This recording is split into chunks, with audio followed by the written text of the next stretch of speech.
ನಮಸ್ತೆ ಕರ್ನಾಟಕ. ಎಲ್ಲರೂ ಹೇಗಿದ್ದೀರಾ? ಎಲ್ಲರೂ ಚೆನ್ನಾಗಿದ್ದೀರಿ ಅಂತ ಭಾವಿಸ್ತೀನಿ.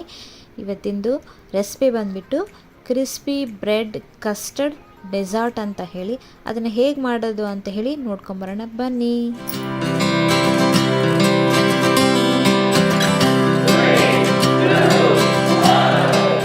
ಮೊದಲಿಗೆ ಹಾಲು ಕಾಯಿಸ್ಕೋಬೇಕು.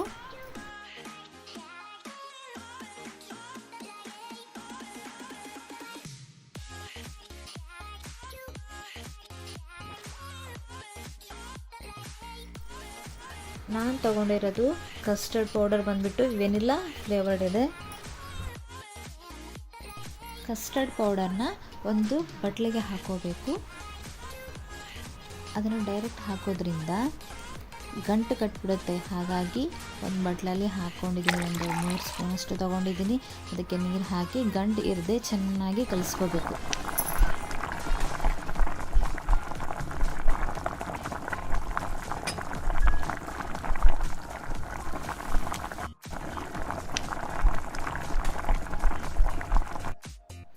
ಒಂದು ಗ್ಲಾಸಷ್ಟು ಸಕ್ಕರೆ ತೊಗೋತಾ ಇದ್ದೀನಿ ನಾನು. ಹಾಲು ಬಂದುಬಿಟ್ಟು ಅರ್ಧ ಲೀಟರ್ ಇದೆ.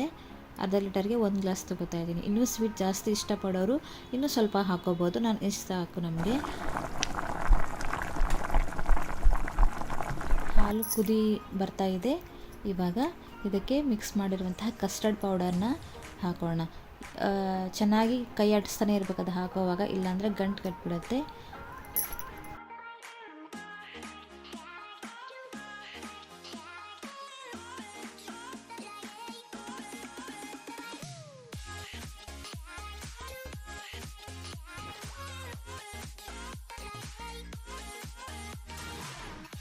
ನೋಡಿ ಈಗ ಆಗಿದೆ ನೋಡಿ. ಇಷ್ಟು ಗಟ್ಟಿ ಇದ್ದರೆ ಸಾಕು, ಯಾಕಂದರೆ ತಣ್ಣಗಾದ್ಮೇಲೆ ಅದೇನು ಸ್ವಲ್ಪ ಗಟ್ಟಿ ಅನಿಸುತ್ತೆ. ಇದನ್ನು ತಣ್ಣಗಾಕಿ ಬಿಡಬೇಕು. ಬಾದಾಮಿ ಮತ್ತು ಗೋಡಂಬಿನ ಕಟ್ ಮಾಡ್ಕೊಳ್ಳೋಣ. ನೋಡಿ ಈಗ ಬ್ರೆಡ್ಡಿಂದು ಎಡ್ಜ್ ಕಟ್ ಮಾಡ್ಕೋಬೇಕಾಗುತ್ತೆ. ನಾನು 4 ಬ್ರೆಡ್ ತೊಗೊಂಡಿದ್ದೀನಿ. ಈ ಬ್ರೆಡ್ದ ಎಡ್ಜ್ ಕಟ್ ಮಾಡಿ ಸಣ್ಣ ಪೀಸಾಗಿ ಮಾಡ್ಕೊಳ್ಬೇಕು.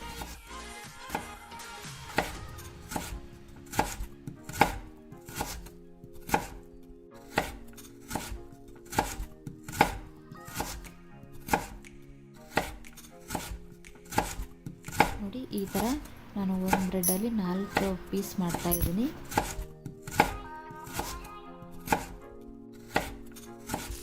ಇವಾಗ ಎಣ್ಣೆ ಕಾದಿದೆ. ಇದಕ್ಕೆ ಕಟ್ ಮಾಡಿರುವಂತಹ ಬ್ರೆಡ್ಡನ್ನು ಹಾಕಿ ಫ್ರೈ ಮಾಡ್ಕೊಳ್ಬೇಕು.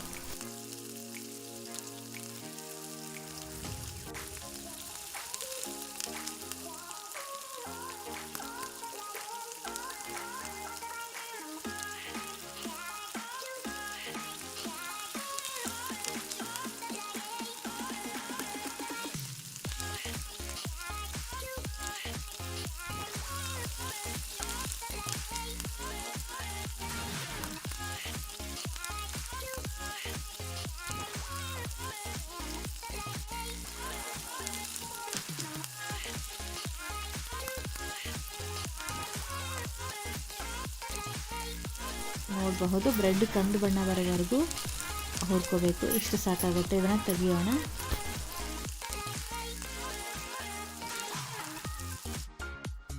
ಒಂದು ಬೌಲ್ ತಗೊಳ್ಳಿ. ಬೌಲಲ್ಲಿ ಎಲ್ಲ ಬ್ರೆಡ್ಗಳನ್ನು ಇಡಬೇಕು.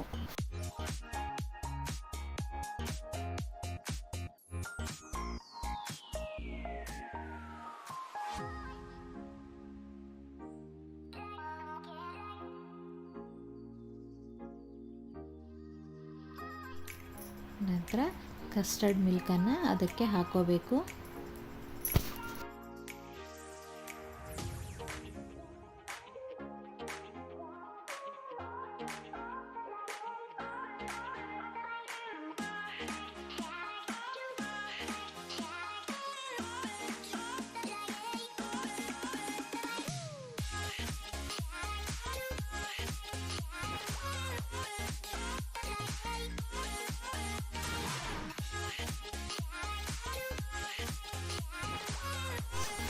ಈಗ ಕಟ್ ಮಾಡಿರುವಂತಹ ಗೋಡಂಬಿ ಮತ್ತು ಬಾದಾಮನ್ನು ಅದ್ರ ಮೇಲೆ ಹಾಕೊಳ್ಬೇಕು.